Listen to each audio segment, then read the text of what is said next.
Hello, हमें question के बारे में हमें दिया गया है कि माना P बिंदु 10 है तथा Q y square equal to 8x पर स्थित एक चर बिंदु है, तब पी क्यू के मध्य बिंदु का बिंदु पथ आपको बताना है कितना होगा। ठीक है, सबसे पहले क्वेश्चन समझ लेते हैं हम क्या दिया है कि हमें दिया है कि एक बिंदु P है जो कि क्या है 10 और एक Q बिंदु है जो कि एक Y square equal to 8x पर एक Y square equal to 8x एक हम मान लेते हैं कि इस तरीके से हमारा परवलय है। ठीक है, तो यहाँ पे y square equal to 8x एक परवलय है जिसपे हमें बोला है कि एक पॉइंट Q है।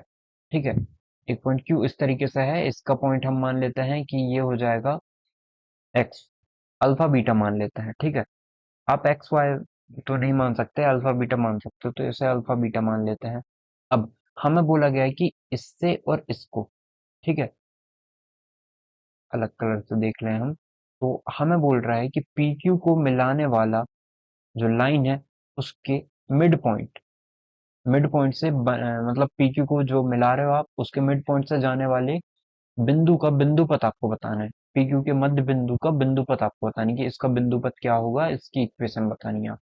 ठीक है, तो चेक करते हैं हम क्या हो जाएगा। सबसे पहले मिड पॉइंट मतलब 1:1 में डिवाइड कर रहा होगा तो इसका फॉर्मूला क्या होता है, x1 प्लस x2 y2 और y1 प्लस y2 y2 हो जाता है। अब हमें पी पॉइंट गिवन है, क्यू पॉइंट अल्फा बीटा मान लिया, इसका मतलब यदि हम इस पॉइंट को देखें तो ये पॉइंट हम एच के मान लेते हैं।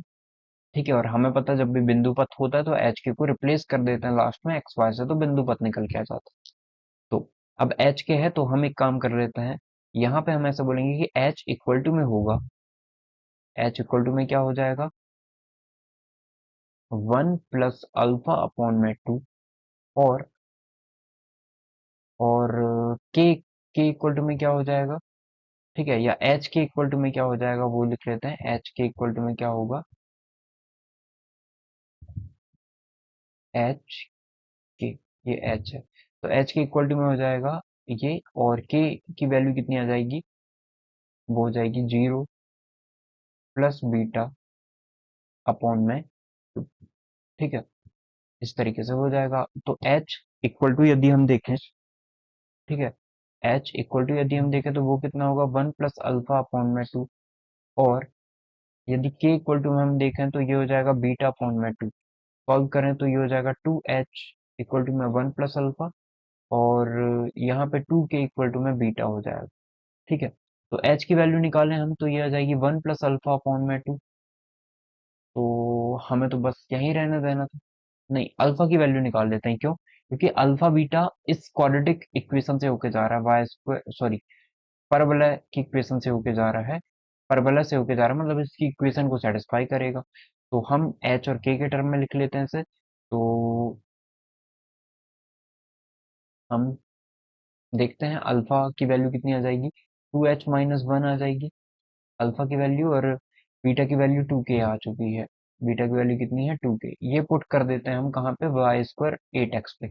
अल्फा बीटा इस इक्वेशन को सेटिस्फाई करने चाहिए तो सेटिस्फाई करवा देते हैं।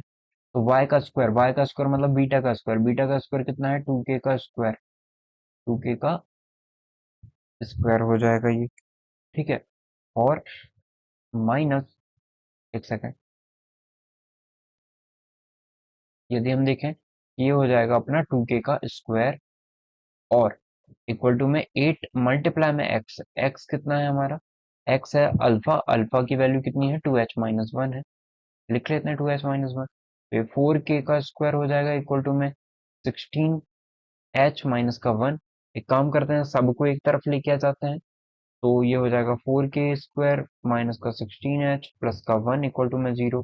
अब h और k को हम x और y से रिप्लेस कर देते हैं तो इसका बिंदु पथ निकल के आ जाएगा, करते ही ऐसा हम, तो ये जाएगा 4 y का स्क्वायर माइनस का 16 x प्लस 1 इक्वल टू में 0। तो 4 y square minus 16 x plus 1 equal to में 0, ये कौन सा सेटिस्फाई कर रहा है चेक कर लेते हैं, एक सेकेंड कहीं, हाँ 8 का मल्टीप्लाई होगा तो ये तो 8 आएगा ना, तो ये 8 रहता, ये 8 रहता, 4 से डिवाइड कर देते हैं तो ये वाई स्क्वायर माइनस का 2x प्लस का 2 ये 4 और ये 2 इक्वल टू में 0, मतलब 4 से डिवाइड किया ना तो ये वाई स्क्वायर बचेगा, ये 4 चौको 16, 4 बचेगा और ये 2 बचेगा। तो वाई स्क्वायर माइनस 4x+2, इसका मतलब जो ऑप्शन नंबर जो क्वेश्चन नंबर 6 है ना हमारा, उसका करेक्ट आंसर क्या हो जाएगा? ऑप्शन नंबर 1 हो जाएगा। ठीक है, वाई स्क्वायर माइनस 4x+2 ये हमारा करेक्ट आंसर होगा। आई होप आपको समझ में आया होगा कि इसका जो करेक्ट आंसर है वो क्या हो जाएगा, y square minus 4x+2 is the correct answer. I hope आपको क्लियर हुआ होगा कि हमने कैसे इस क्वेश्चन को सॉल्व किया है। Thank you.